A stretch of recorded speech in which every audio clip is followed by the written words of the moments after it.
কক্সবাজারের টেকনাফ সীমান্তে মিয়ানমারের দিক থেকে ছোড়া গুলিতে সেনোয়ারা বেগম নামে এক নারী গুরুতর আহত হয়েছে।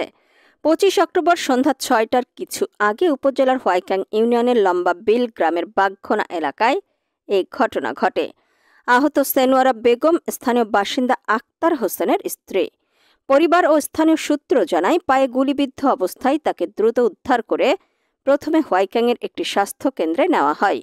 পরে অবস্থার অবনতি হলে তাকে কক্সবাজার সদর হাসপাতালে স্থানান্তর করা হয়। সেনোয়ারার স্বামী আক্তার হোসেন বলেন, বাড়ি ফেরার পথে হঠাৎ তার স্ত্রীর পায়ে গুলি লাগে। বর্তমানে কক্সবাজারে তার চিকিৎসা চলছে।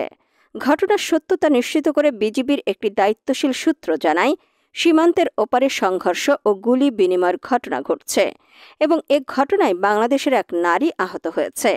সীমান্তে নজরদারি বাড়ানো হয়েছে এবং অনাকাঙ্ক্ষিত পরিস্থিতি এড়াতে সার্বক্ষণিক তৎপরতা